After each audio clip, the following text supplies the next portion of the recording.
This is a Renegade Media Network podcast.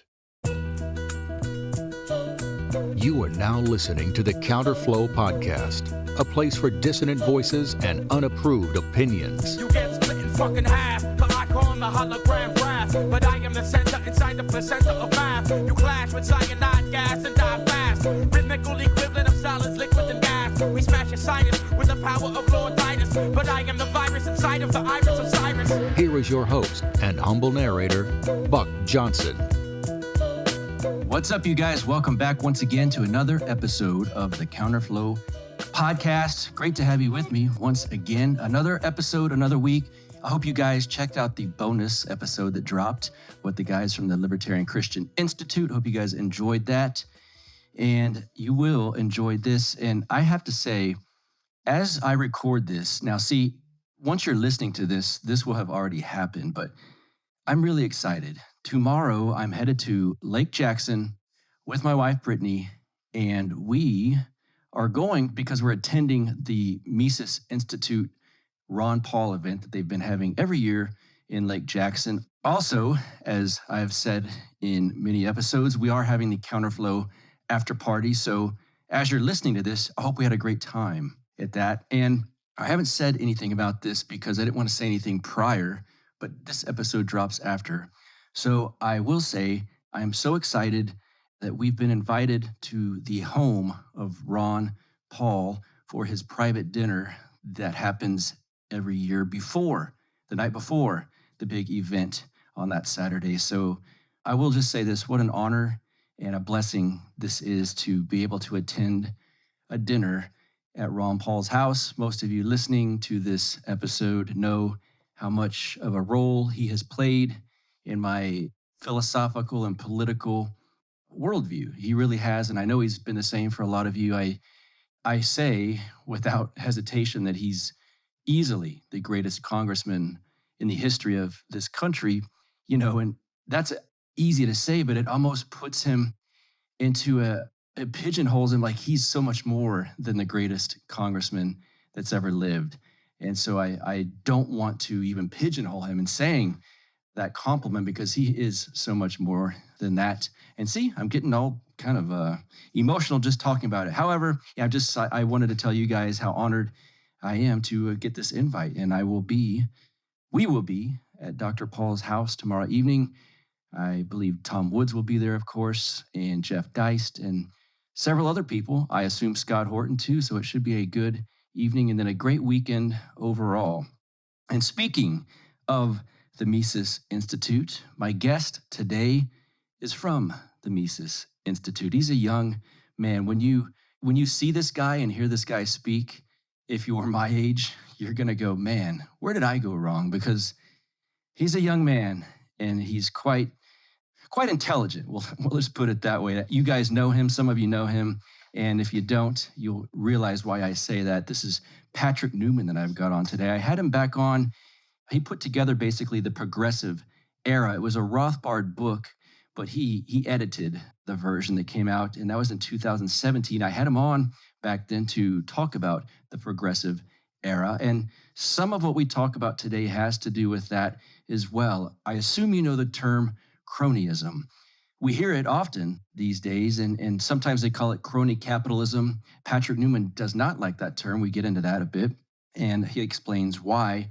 But cronyism, and you think of things like, well, I think of, let's see, oh, did you hear that such and such on the board of Pfizer is also working for the FDA?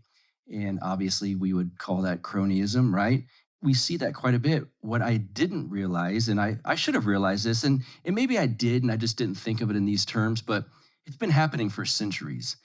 And Patrick, in this book, Cronyism, Liberty versus Power in America, goes all the way back from 1607 to 1849.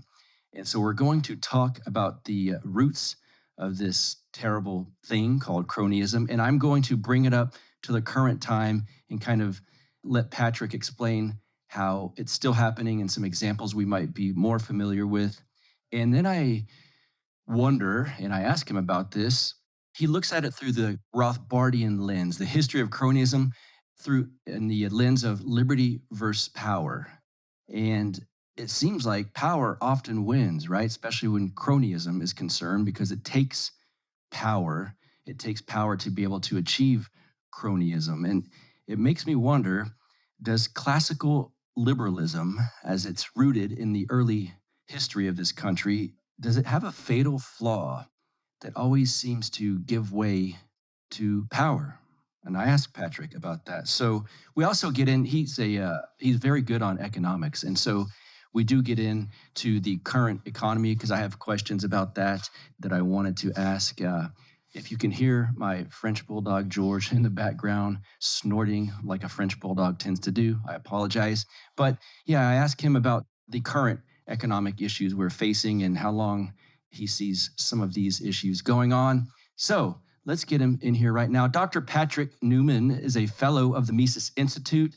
He's an assistant professor of economics at Florida Southern College and a fellow of its Center for Free Enterprise. He completed his PhD in economics at George Mason University. He is here on Counterflow. Patrick Newman, welcome back to the show, sir. How are you? Thanks. I'm doing great. It's great to be on, and I'm glad to talk to you about my book. Me too. I will hold it up. See, I have to do these teasers for the people that only listen so that they know what they're missing out on, at least. I'm showing the people that watch via video this new book, Cronyism, Liberty versus Power in America, 1607 to 1849. And even myself, who is fond of this topic, I saw those dates and I thought, wow, I haven't even thought in the terms of cronyism going back that far. Only Patrick Newman would do this. Rothbard would have too, of course. Before we get into that, tell my audience about who you are, what you do, and where you're located and all that good stuff. Sure. So my name is Patrick Newman. I'm a professor of economics at Florida Southern College. So it's in Lakeland. It's sandwiched between Tampa and Orlando. I live in Tampa. So I'm a professor at a college. I'm also a fellow of the Mises Institute. So I research a lot on Austrian economics and American economic history. And recently I've been discussing a lot about current events in terms of inflation, potential overheating of the economy, and so forth. So I discuss a wide variety of topics. We might, now that you say that, I might have to get your opinion on a couple of things regarding that. We'll get to the book first, though. One of the things I love about this book is that you clearly took a Rothbardian approach and looking at it through the lens of liberty versus power. And the whole thing's about cronyism, crony capitalism. And now we hear that term quite a bit, I would say. I don't think it's always used maybe correctly.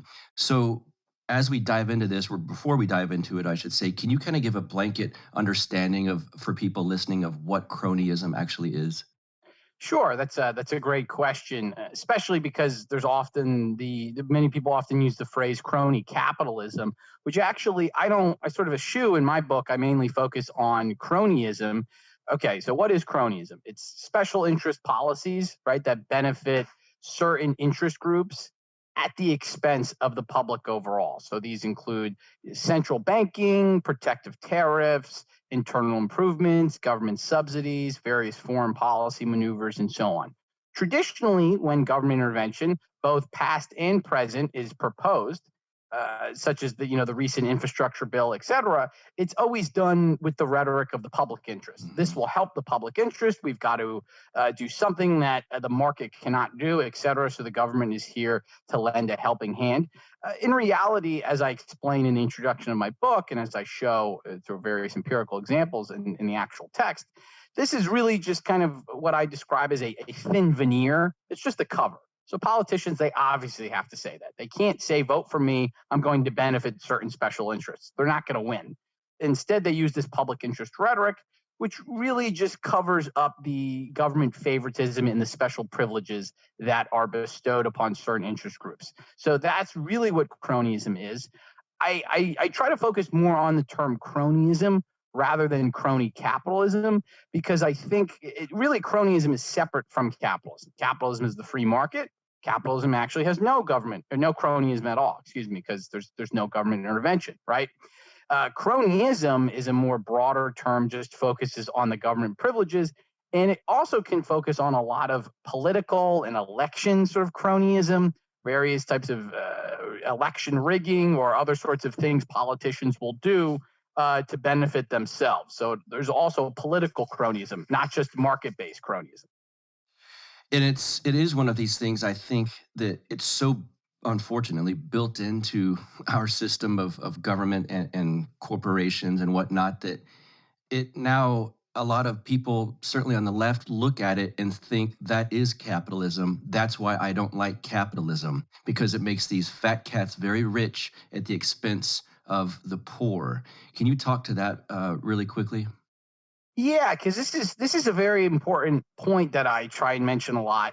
I teach this to my students, that a lot of people, they see various problems in their world in something like income inequality or business cycle or even inflation. And what do? They blame the market economy. They blame capitalism. So now when you hear about inflation, who are the culprits? What are the leading culprits of inflation? Well, you're seeing people now, oh, it's greedy companies.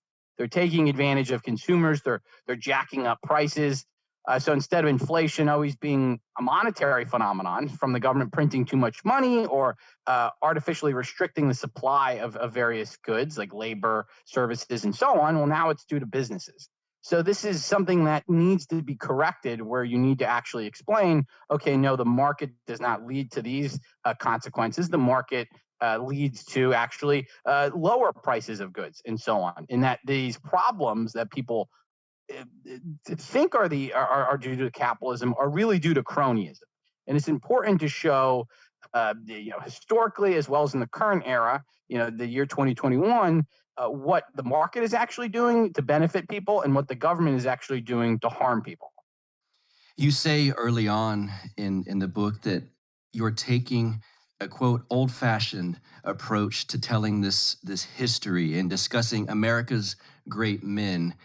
I don't know why that resonated with me so much, but I loved reading that part of it. Can you explain kind of what you meant by that? Sure. Traditionally, when we think of the history you and I learned, right? Let's say the old school history we learned in our high school or middle school or maybe in a college class, et cetera. It was the story of, okay, you would talk about who are the significant players behind various types of legislation, the political actors, the business actors, and so on. You look at the major figures. So you're going to focus on people such as George Washington, Thomas Jefferson, Andrew Jackson, Abraham Lincoln. Then you go into entrepreneurs, John D. Rockefeller, J.P. Morgan, so on and so forth, right? Why are we doing this? Are we deliberately focusing on these people because we just want to focus on them? No, it's because they were actually important. They were influential for the passage of various legislation and other types of economic developments and so on.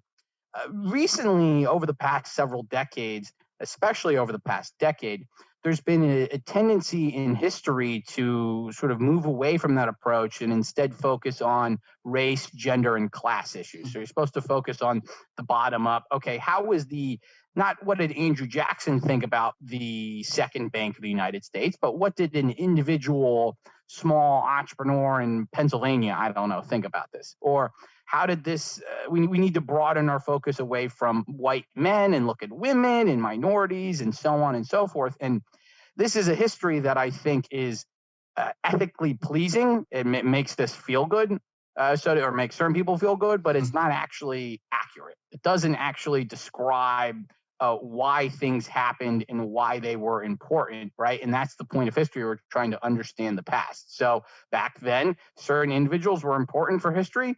And so that's what I focus on. I, of course, focus on relatively lesser known people, but it's still a category of, it's still primarily white men, because back then, and really those are the guys who are running the show. And it's important to, if you want to actually explain cronyism, it's important to get your unit of analysis right, your point of reference. One of the themes throughout is even when the good guys, quote unquote good guys, people that we would view as, for politicians, fairly favorably, even when they become powerful, or when they get elected, when they're in charge, at first it seems like smooth sailing. And if we were, living back then, this guy's actually doing some good things. And then it goes south and it gets bad. you look at the history of cronyism, liberty versus power. It seems like even when the good guys get elected, that power tends to crush liberty, so to speak, as time goes on. Is that something we just can't get away from, do you think? Yeah, it's an unfortunate truth. This is one of the main points of my liberty versus power framework, which is that at least back then you had a significant force of people, libertarians really, who were interested in small government. They were interested in removing cronyism, and this was not some fringe third party or just fringe group that would kind of latch on to various political parties and so on. I mean, they were actually a mass movement. They could win elections. They could pass significant legislation. Okay, I'm focusing particularly on the Jacksonians here.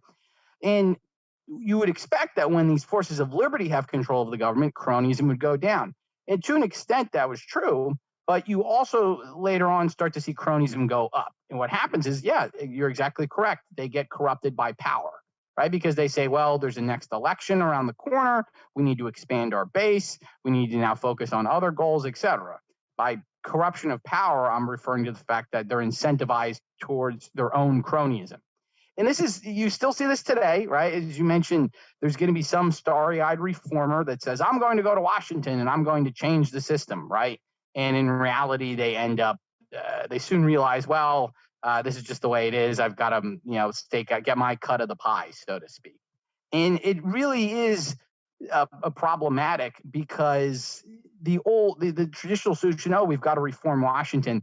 If it didn't work in the past, it's not going to work in 2021, right?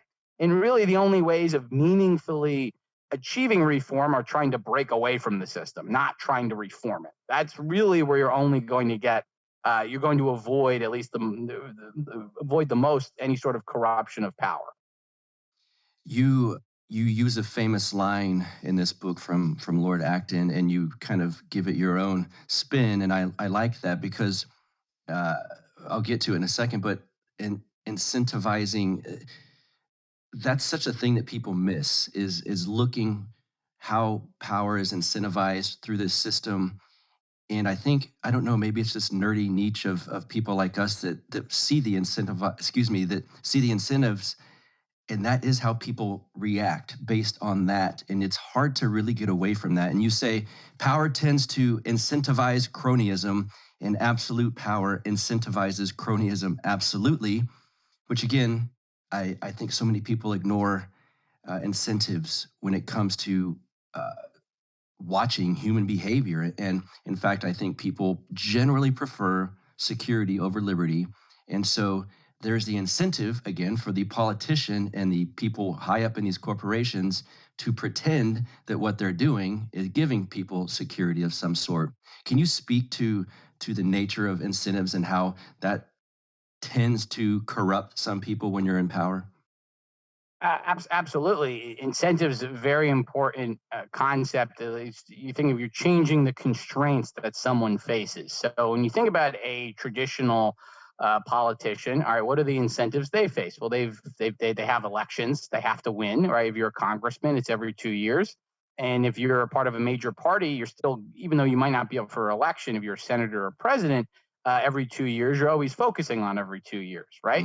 Because that's when you're, or at least congressmen and in the House are going to be up, and some senators. So you have this urge to basically always try and go for a short-term policy, which generally involves some form of cronyism, so you can maintain your electoral dominance, right? As a business, even though you might not be looking for your own crony privileges, you're still incentivized to participate in the lobbying process, because there's an old saying that I always teach my students, that if you're not ordering off the menu, or if you're not at the dinner table, you're on the menu, right? So if you're not at, the lobbying arena, right, then your competitors are going to be lobbying for privileges that will benefit them at the expense of you. So you're incentivized to now devote your resources, or some of your resources, to the political arena, right? So it's like The Godfather. Just when I thought I was out, they pull me back in, basically.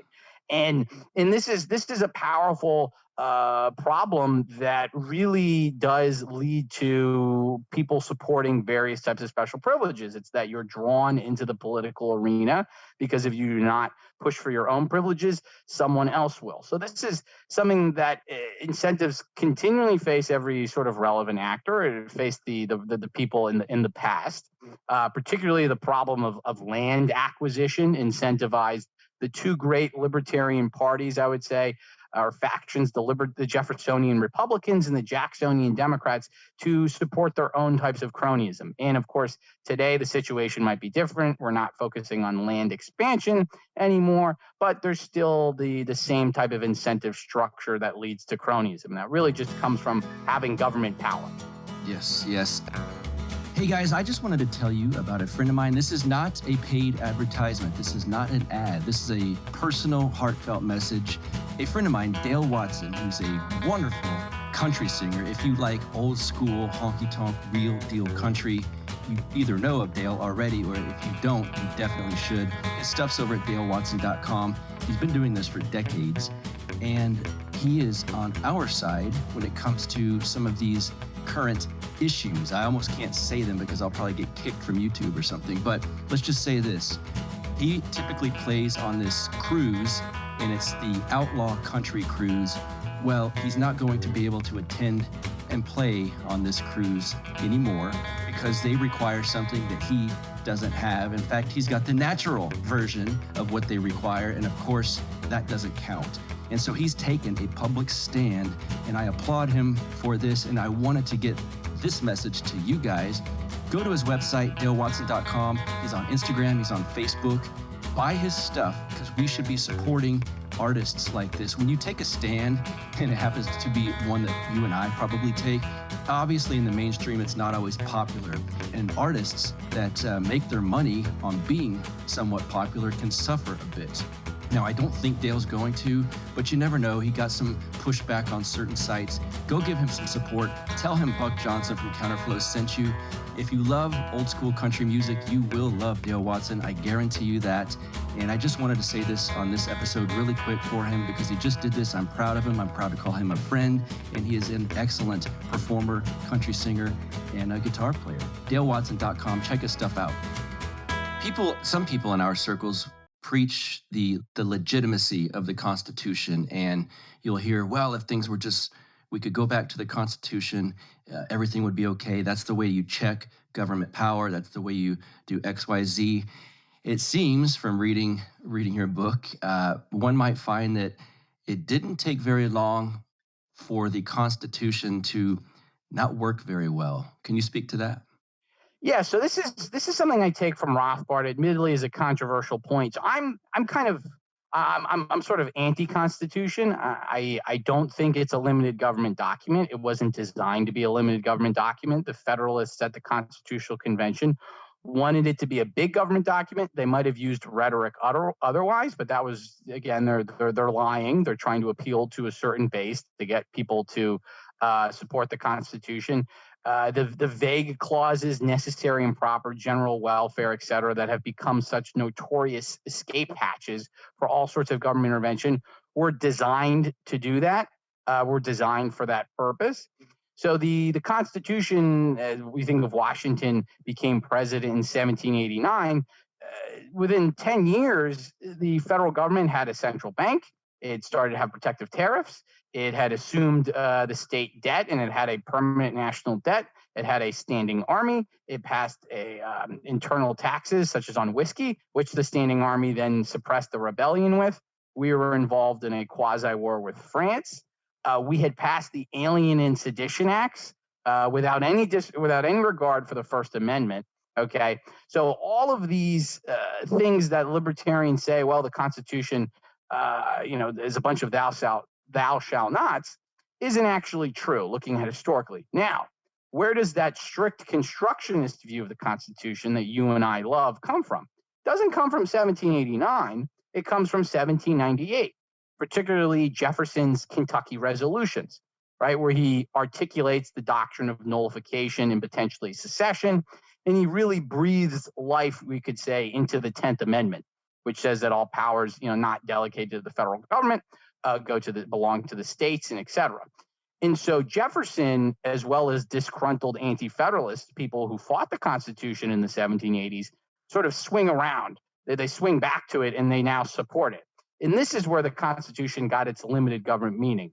And that was used. It was a long and valiant fight in the 1800s, and it worked for a little bit. But of course, that strategic interpretation is no longer really effective. But the Constitution, it really has been more of an enabler of big government than small government. And this is something I try and point out in my book. In the book, you talk about one form of the amputation of power. One way that can happen is secession. And I think we've seen that kind of play out across the world at various points in history. Is secession the best way the best way forward to affect positive change, to kind of break out of this, especially the system we have now? Or, I mean, do we hope for some kind of unicorn type figure that probably doesn't exist to come and grab power and all of a sudden crush all of these, these crony bonds that exist already? Is secession the only way to get out of this? I think you answered your own question with by obviously putting in terms of the unicorn figure. We all love a modern day Cincinnatus, the Roman general who voluntarily gives up power. We'd all love for Ron Paul to have become president, and he could veto everything under the sun, and everything would be great. Unfortunately, that seems it's just really not possible, because even if you go for the presidency, you still have the judiciary and, of course, Congress to work through, not to mention the army of bureaucrats who'd be very resistant to any sort of meaningful change. I do think that really the most meaningful reforms in the past, as well as in the present and in the future, would have to come from breaking away from power. So some form of nullification. Right, the states deciding their own their own way of doing things. We've seen this with marijuana, medical marijuana, and so on, and just complete legalization. We've seen this with various mask and vaccine mandates, and so on. In the modern day, right, in secession or the threat of secession, because power has a built-in mechanism that prevents its own demise. Right, it corrupts people who are trying to destroy it. So the best hope is to try and break away, and more importantly, to develop enough of a intellectual climate, at least among the public, that secession and nullification are actually good things, right? Most people, they're unpatriotic, it would lead to chaos, you'd see anarchy and et cetera. And it's really important to teach people that actually this is something completely normal. This is how America was founded. It was a secession. We seceded from Great Britain. Mm-hmm. And this is really our best hope for the future. Again, putting more things at the state and local level, which would involve various forms of nullification and secession. One of the things you'll notice, the people that read this book will see throughout it, you'll learn about central banking, and there's always war mentioned. And often those two are mentioned together throughout American history, unfortunately. Can you talk about how cronyism, how I'll reverse this, how war can positively affect cronyism?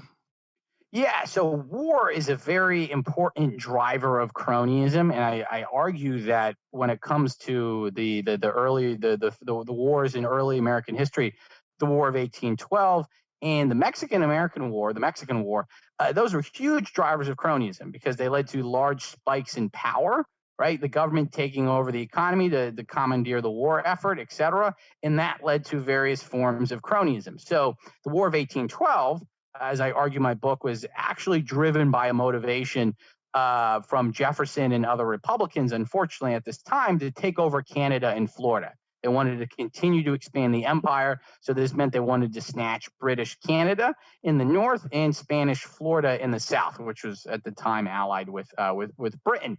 And so this led to a whole host of various government interventions, protective tariffs, a system of this very generous debt financing that benefited speculators.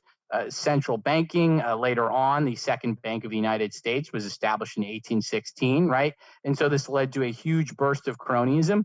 The Mexican War was a war driven by conquest. We simply wanted California because we wanted ports on the Western coast so we could start to then dominate Asia in China. We wanted a natural outlet for China. It's no coincidence that after we got California, you then start to see a transcontinental railroad movement. The Mexican War had totally sort of sabotaged the Jacksonian Democrats' previous attempts to achieve a small government. You saw debt financing explode, and the various bankers and debt speculators basically benefited from the arrangement. You saw drives for all sorts of transcontinental internal improvements, including steamship subsidies and railroads and so on. And it was both of these wars caused very hard, a lot of damage to the general move, the reform movements against cronyism. And the same thing plays out. You could tell a similar story regarding the Civil War, even the Spanish-American War, of course, World War I, World War II, and so on. War is the health of the state, as Randolph Bourne once said, and in many ways, war is the health of cronyism. Yes, well put. So much of what ends up as money and power grabs for the elite. Again, you mentioned this earlier, and in the book you call it a thin veneer, I think. Is sold to the public as something to enhance the public welfare. And many people will see, James Burnham referred to this as the formal reason for government programs or whatnot versus the real or informal reason. This seems, even back then, a lot of people think of this as a modern phenomenon. And it was even happening back then, as you point out in your book, because throughout the book, you'll see public welfare, public works, protecting merchants, and it all seemed to lead to the same thing, I won't say crony capitalism, to cronyism. Can you talk about that? Yeah, this is the common argument needed, especially back then, because people were your average American, they said, wait a second, we're fighting all of our all these privileges that the British government was trying to extract from us. We went through this Revolutionary War where we're fighting taxes and oppressive taxes and regulations and so on. Your average American was distrustful of government. They only trusted the government that was closest to them, as in the state and local units. They looked very suspiciously at the federal government and so on. So in order to appeal to these people, or at least to calm them down and say, oh, it's not that harmful, yeah, you do need to appeal to this public interest justification. You need to say, yes, we need a central bank, or we need to assume the state debts because this will promote credit markets and so on. Not that, oh, this is going to benefit politically connected northern merchants and manufacturers and other sorts of businesses at the expense of the rest of the public. The Jeffersonians and Jacksonians were very aware that really these laws led to special privileges, and they led to a caste system and not a class system. So it led to an artificial distinction of the people who are benefiting from the government and the people who are being exploited. This is actually the original Marxist class analysis is really based off of libertarian class analysis or caste analysis, right? And that's an important point. And this continues today, and it's really just the same phenomenon. And this is why you need to educate people on actually the important actions of the market, as well as how the market can benefit people and how government intervention hurts people. It really is in many ways, it's a public relations campaign that people like you and I need to continually fight. This is why a common quote attributed to Jefferson, even though he didn't actually say it, but it's still a great quote. Jackson said something like this: is eternal vigilance is the price of liberty. Right? It's really true. If you want to protect the liberty, you always need to have people educated, willing, and able to defend it. Otherwise, it's just going to continually lose ground. Is there an inherent flaw in what we will call classical liberalism, in that it can't fight this power off? As far as, when you're talking liberty versus power, like we mentioned, it seems like even just given any timeline, power keeps winning. Is there lack of incentives involved in classical liberalism? Is there an inherent flaw? How do you see that? So I think the doctrine or the ideology of classical liberalism was was fairly good at it, at least trying to prevent cronyism or its increase in the 1800s. But of course, it got swamped out by competing, doctrines of socialism or just mercantilism, et cetera, that more and more people became infatuated with. It is somewhat of a flaw.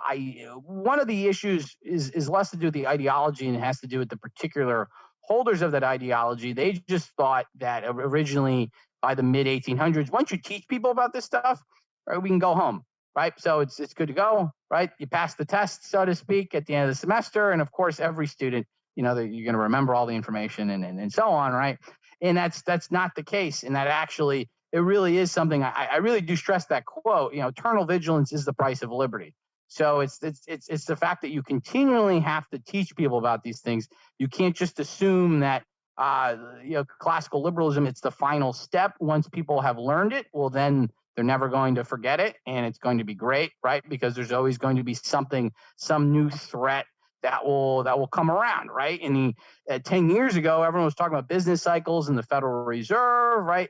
And then obviously COVID came out of nowhere. So now a lot of people need to switch their arguments to various sorts of public, health arguments or, government freedom, individual freedom and so on against government coercion, et cetera. So it's really just continually defending and shaping the arguments, never being content with what you had before. So never saying, yes, we've now done everything. We can sit back and relax. Let's put this liberty versus power and cronyism lens on where we're at right now, as far as not even where we're at right now, but can you put that lens, look through that lens at the COVID moment and regarding, I don't want to pigeonhole this too much, but Pfizer, the FDA, all of this stuff that we see, can you kind of explain some of the nature of cronyism when it comes to those things that people kind of know about right now? Yeah, so this idea of cronyism is certainly alive and well, right? So you had this public interest justification. Okay, all of a sudden in March 2020, the world was ending, the sky was falling, et cetera. So the government needed to shut down the economy, right? I always try and emphasize this. It's said that the COVID did not cause the economic downturn, right? It was the government lockdowns that caused the economic downturn. There's an important difference, right? That already right from the bat can kind of raise some eyebrows. You go, I never thought of it like that, right? In that, so of course, during this time period, during this crucial moment, no one knew what was going on, et cetera. You saw an incredible amount of cronyism regarding paycheck protection program, all the Federal Reserve's monetary easing, stimulus checks, and all sorts of subsidies to businesses and so on. This continued onward. There was, in terms of the vaccines, et cetera. I do think it's an important thing to always mention that the vaccines were announced about a week after the election, right? And that is something that probably would have been a game changer if it was announced even a week or two before. That timing is important, and that was probably deliberate. So I'll just leave it there. But you can certainly call that cronyism too. And now with a lot of these large vaccine companies, they've been receiving subsidies from the government, and of course they're pushing for intense continually getting a shot, right? So it's become, as many people had argued, that it's becoming much like the flu, where you're not going to get one shot. It's not like getting the vaccine for tuberculosis or something. It's getting something for the flu. It's not always going to be effective. It's going to be recurring, et cetera. And there's been a tremendous push for this. So people now, they're starting to look at that, okay, we've been continually lied to regarding the length of these lockdowns, regarding the severity of the economic downturn, right? So they've seen that the lockdowns lasted a lot longer than 2 weeks to flatten the curve. Instead, it was a year and a half. And in some places around the world, they're even starting to see them again. I think Austria and so on, very problematic. A lot of people said, it's going to be a V-shaped recovery. The economy is going to sharply improve by the end of 2020. Okay, that didn't happen. Okay, the economy will sharply improve by the middle of 2021. Okay, that didn't happen. Okay, the economy will sharply improve by the end of 2021. Okay, that didn't happen. Now inflation is becoming a problem. And people are looking around and they're saying, hey, wait a second. When I'm struggling, these 2 years have been very beneficial to the people at the very top, okay? Large businesses like Amazon involved in e-commerce, right? People are clearly patronizing those businesses and going out to shop. as well as Wall Street benefiting from the Federal Reserve's monetary easing and so on. And there's also a lot of people upset over Dr. Fauci and all of the medical kind of cronyism and so on. And this is it's causing people to think that, all right, maybe all of this government power isn't a good idea. Maybe it is leading to all sorts of problems. And you have seen a big increase in just, I'd say, a pro-liberty emphasis, simply because this really hits home. An economic crisis involving banking, well, that's complicated. Someone telling you have to wear a mask, you have to social distance, you can open up your business now, you can't open up your business, your kids have to follow certain, that's a really gut level thing. And that really kind of angers people and causes them to search for alternative answers that have the mainstream media does not talk about. The best part about having PalomaVerdeCBD.com as a sponsor is not even that the products are amazing, because they are. That's not even the best part.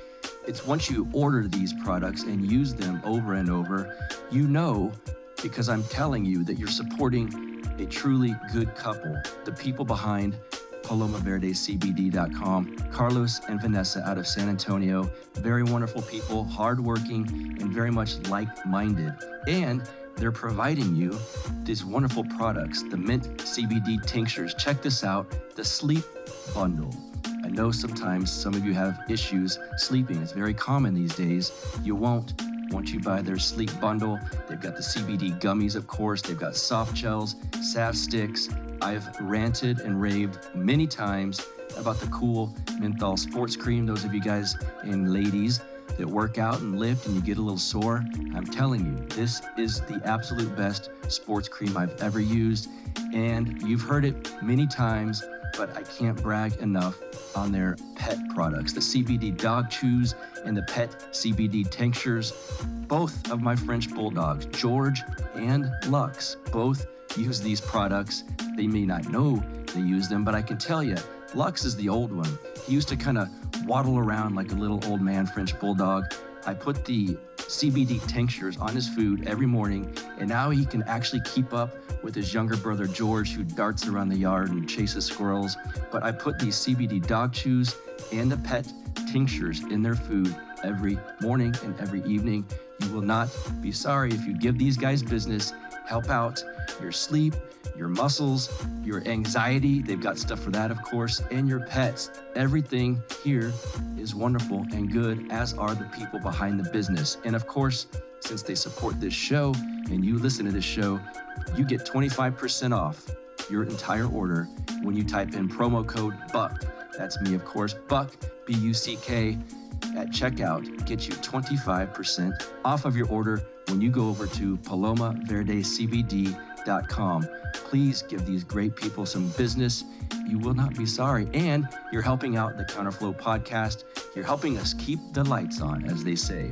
That's PalomaVerdeCBD.com, promo code BUCK. Get you 25% off. Let's get back to the show. I have to get, I've got you on here. I have to ask a little bit about kind of this theme we're hitting on with the economy right now. There's words that are used in our circles a lot. I want to make sure people listening understand them. You said Wall Street benefits from monetary easing. Obviously, we discuss often how inflation is a tax, and people don't really see that necessarily. Can you talk about the monetary easing aspect and why things like that benefit the elite and the wealthy at the top? Sure. So since the beginning of the pandemic, the Federal Reserve has been buying a tremendous amount of assets from banks and other bond dealers and so on Wall Street. So they've been doing much more monetary easing that was going on even in the 2010s. And this monetary easing is actually not just increasing bank reserves, it's increasing the money supply. M2, since the beginning of COVID, has increased 40%, which is a tremendous amount over a 2-year period, right? So the Federal Reserve, what it's been doing is it's been buying various securities from investment banks and other large financial institutions and so on. And that's, of course, just free money. And the value of those assets, the present value of those assets, go up when the Federal Reserve is also pushing interest rates down. 2021 was very profitable for a lot of these large financial concerns, because the Federal Reserve, even after COVID, the most severe part of the government intervention, think of March and April of 2020, and even after Biden was elected and after the vaccine came out and whatever, however you want to argue this, they were still purchasing a lot. They were still engaging in tremendous monetary easing, purchasing about 120 billion in government bonds and mortgage-backed securities a month. And of course, why is this? As I've pointed out, is it possibly due to the fact that Jay Powell, who's the chairman of the Fed, he also used to work for a very large financial institution, the Carlyle Group, sort of known as a lesser-known J.P. Morgan. You have to look at where various politicians, what they were doing before. They have lives, as Murray Rothbard said, but they do before and after. So this has led to very large profits for Wall Street. Okay. They're benefiting. Their real income is going up from the money creation. But as the money starts to get spent, which we're starting to see more and more, right? People are spending more of the money. Businesses are spending the money. It's filtering out, and it's leading to higher prices that some individuals have to pay before their nominal incomes go up. So they're the late receivers of the money, and they're taxed, right? Their real income has been going down, which we've seen. Prices have gone up by about 6.2%. Wages have gone up by about 4.5% in the year. So real wages are actually down on average about 1.5%, 1.5% and change. Okay, they're getting poorer, but the people at the top are getting richer. So this is why Austrians call inflation a hidden tax. It benefits the early receivers of the money at the expense of the late receivers. Where do you see this going with the inflation? And then where it really hits people, normal people say, Jesus, my grocery store bill is much more than it was. My obviously gas bill is much more than it was. It's interesting how it hasn't hit some of the West Coast blue states as quickly, but that's a different story. Where do you see this going? Yeah, so this is a very interesting phenomenon going on, because we're starting to see CPI inflation go up. The Federal Reserve's preferred index, the Personal Consumption Expenditures Index, actually, that data, the price index that came out today, that's above 5%. That's very high for that index. The Fed is worried about inflation. A lot of Americans are worried about inflation. President Biden is worried about inflation because it's clearly affecting the Democrats in elections. In Virginia, we've seen that partially. Midterms are right around the corner. And there's traditionally a lot of people will say, well, if inflation goes up, then the Federal Reserve is just going to tighten and everything's going to be fine. Okay. Well, okay, let's actually look at this and how this might be different than before. The Democrats don't actually want to tighten the engaging contractionary monetary policy, because if doing that, you might get rid of inflation, but you are going to cause a slowdown in the economy. The economy, we're not back to full recovery in terms of jobs or where we would have been had there never been COVID. Labor force participation is still relatively subdued, right? So the Fed doesn't want to engage in contraction. Jay Powell is also under enormous amount of pressure. He's up for reappointment next year. He needs to keep Biden happy. Biden has the ability to appoint many people to the board of governors. Okay, these are going to be people who consider inflation not as serious as a problem, or they're going to argue inflation's transitory, et cetera. So you could see a phenomenon develop where the Federal Reserve, even though they say they're going to contract, or maybe the price index goes down a little bit or whatever, they take it as justification that it's transitory, whatever, they're going to continue to engage in monetary easing in 2022. And the more they do that, the more prices will continue to go up. There's a chance that you could see somewhat of a political business cycle, very similar to what happened with Richard Nixon in 1972. He pressured the Fed to keep the economy juiced up in time for his reelection in 1972. And this seems to potentially likely with Biden, right? Biden wants a Fed that's easy. For first time in a long time, the Secretary of the Treasury was also a former Fed chair, okay, Janet Yellen. That's something that's very important to know. So I think the inflation, you're going to see inflationary pressures. Undeniably, some of the inflation at the beginning is supply shock induced. Now, of course, this is from the government lockdowns, The government thought that these supply shocks would go away relatively quickly.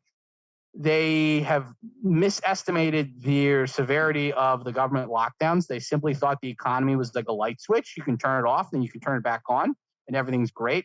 But now people are starting to develop inflationary expectations. People have all of this cash that they're going out and spending. And of course, that is going to drive prices up further. I think it was a CNN reporter who said something like, the inflation's not a problem. People have all this money. And it was like, no, that you're getting the causation completely mixed up, right? It's all this money that's causing the inflation.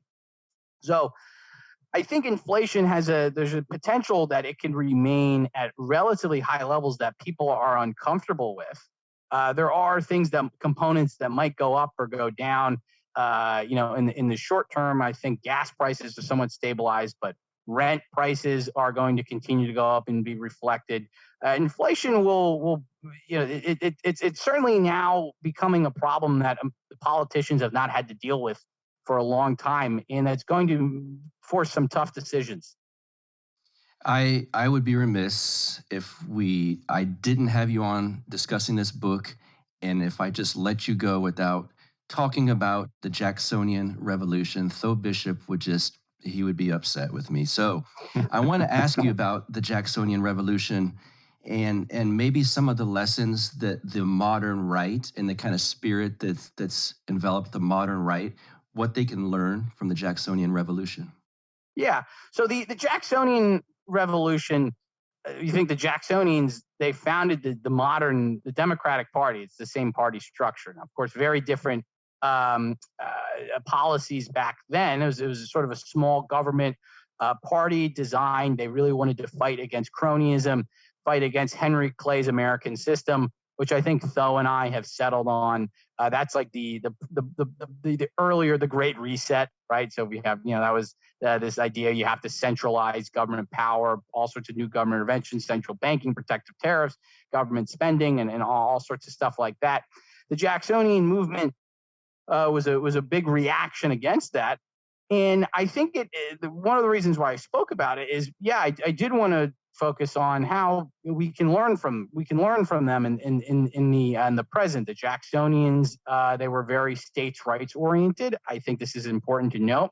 They had learned the importance of basically appealing to the average man, the common person, and showing how the government screws the common person, how it sets this caste distinction, right? You have the privileged versus the exploited, right? This is something that has a lot of relevance today. The ruling elites in the coastal cities and so on, and then there's just flyover America, so to speak. It's irrelevant, right?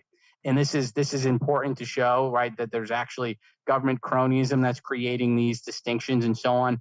The Jacksonians, I also think it's important to the various sorts of things. There are parallels with Donald Trump that deserve emphasis between him and Andrew Jackson. It's no coincidence that he's very favorable to Andrew Jackson.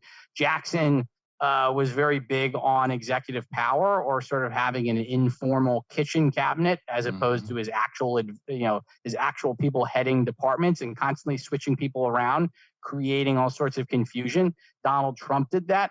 I think something like that is actually necessary to have in a modern day quasi-libertarian or small government presidency. The Jacksonians were also very big. They, in a sense, they really wanted to drain the swamp, right? They supported something known as rotation in office, or what was called the spoil system, which is rotating out bureaucrats, et cetera. It's not just a lifetime appointee, appointment and so on. There's a lot of things that people today can learn from the Jacksonians. Again, appealing to the common man, constantly highlighting cronyism, focusing on states' rights, trying to rotate out bureaucrats, et cetera, using the executive agency as a point of change, right? So the executive could veto important legislation, could rotate out various presidentially appointed officials, and so on. A lot of these are concepts that I think are important in today's environment, and I try and explain them in my book Cronyism, and how they actually led to the Jacksonians were able to accomplish various reforms that are very good. They got rid of the central bank. They paid off the national debt. They cut government spending. They lowered tariffs. They promoted. They reduced various interventions on the state level and so on. These are important things that deserve to be emphasized, and that we could also use in the modern era, learn from in the modern era. Look back through history through the Patrick Newman lens. Best U.S. president. Best U.S. president. Ooh, that's the good one. I would have to say I have to go to Martin Van Buren. Okay. He's really the intellectual brainchild of Andrew Jackson. He's the one who organized the Democratic Party. I would have to go with the little magician Martin Van Buren, because I think he pushed for the independent treasury during his presidency, which separated the government from the banking system. He practiced non-intervention during his presidency during the midst of the Panic of 1837. He continued Andrew Jackson's pledges to lower tariffs and cut internal improvement spending and so on. So I would probably say he's the best. Grover Cleveland is not far behind. I also do rank Andrew Jackson higher than I'd say most people of our persuasion, but that's just because I feel that he deserves to be elevated high. But I'd have to go with Van Buren. First term of Jefferson is also very good, but the second term is just terrible. Mm-hmm. Which you cover in this book. And then let's get to worst. It's always one of four when I ask people in our circles, and I won't give any spoilers, but worst president. Worst president. Good question. So let me see. I'd probably. I'd have to go with Woodrow Wilson. Mm-hmm. So he takes the cake. Progressive era, Federal Reserve, World War I. The income taxes. Granted, it was passed at the end of the Taft administration, and of course Wilson. That's when the income tax becomes a big thing. Federal Trade Commission during Wilson's years, and so on. A lot of government intervention. He gets the worst. FDR and Lincoln. They're not far behind. I would probably I give the nudge of Wilson over Lincoln, because under Lincoln, tons of bad stuff. I always joke, at least it was a quasi central banking system, the National Banking Acts, right, that were passed during Lincoln's administration. Wilson went to the full central bank, right? Sure, so that always puts him over the edge for me, as well as World War I, just huge ramifications for foreign policy in the United States for the next 100 years. Mm-hmm. Yeah, well put. All right, plug away. Talk about where people can get this book, and really, you've got some other products out there too. Plug anything you'd like, Patrick. Yeah, sure. So I've edited 2 books by Murray Rothbard. I've edited the Progressive Era, so this unfinished manuscript on the Progressive Era Rothbard had written, that came out in 2017. I edited the 5th volume of Conceived in Liberty of Rothbard, so I learned Rothbardinese, and his handwriting. So this is Rothbard's analysis of the Constitution that came out, published by the Mises Institute 2019. Cronyism. Along with those books, you can get it on Amazon. So just type Patrick Newman Cronyism. It should come up. You can purchase it there, hardcover, paperback, an audiobook, and some sort of online version that will come out in sometime in the future. So for now, there's the hardcover books. Also working on future economic history. I'd love to continue the story of cronyism up to the modern day. So if you want to see that, I guess I'd say buy the book. So it encourages, increases demand. Working on a history of Murray Rothbard's development of Man, Economy, and State with Joe Salerno. That book should actually come out probably late next year, early 2023. So I've got a lot of projects in the pipeline. Of course, I'm also commenting on current events and so on. You can follow me on Twitter at Dr. Patrick Newman. And yeah, that's all I've got for my sales pitch, I guess. Do you ever just look around and think what a fortunate position you were going through old Murray Rothbard writings and then putting them out there for people that have never read them before? You're working with Joe Salerno. Like, this seems amazing to me. Does it just hit you like, this is crazy? Yeah. It's I guess so I'm an Italian kid from New Jersey, so I always used to love watching Goodfellas. So all my life I've always wanted to be a gangster, So for me, all my life I've always wanted to be an Austrian economist, right? So now I am an Austrian economist, and yeah, it's great when you read old Rothbard letters, and when you're reading his handwriting and you're deciphering something that even his wife tried to read it.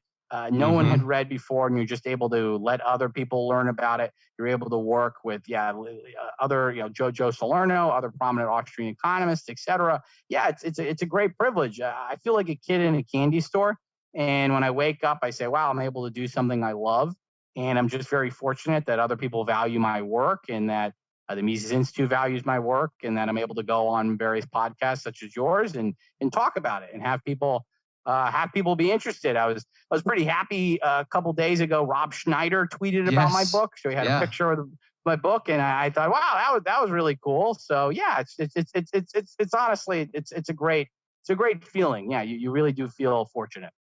Excellent. All right, Dr. Patrick Newman, thanks for being here on Counterflow, and I hope this has persuaded some people to buy this book from you. Thanks so much. All right, thanks for having me on. Yes, sir. All right, I hope you guys learned a lot of things from that little discussion with Patrick Newman. And go get that book, Cronyism, Liberty versus Power in America, 1607 to 1849. I promise you, if you get it and you read it, you'll learn some valuable information in it, as did I. This weekend is the Sayulita Super Spreader. I've talked about it on every episode leading up to this. It's time to go. It's time to do this thing. I hope to see some of you guys there. What else? Check out the YouTube channels. Give us a subscription if you've not done that yet. Obviously, you know how you can find me on YouTube. Counterflow with Buck Johnson. Type it in. You will find our channel. The website is counterflowpodcast.com. It's got all my links, all my episodes, and it's got the link to the Patreon page where you can just give me your money. That's what you can do. Now, you can donate as little or as much as you'd like to this show. If you do that, I promise you every penny goes back into the production of this show. Again, that's at patreon.com/counterflow. I hope to see some of you guys this weekend in Mexico. Let's do this. We'll see you guys soon. Take it easy. You get split in fucking half, but I call the hologram wrath. But I am the center inside the placenta of math. You clash with cyanide gas and die fast. Rhythmical equivalent of solids, liquid and gas. We smash your sinus with the power of Lord Titus. But I am the virus inside of the iris of Cyrus. Like the sound of the Counterflow podcast? Our audio production is provided by Podsworth Media. Check them out at podsworth.com. This has been the Counterflow Podcast, a part of the Renegade Media Network.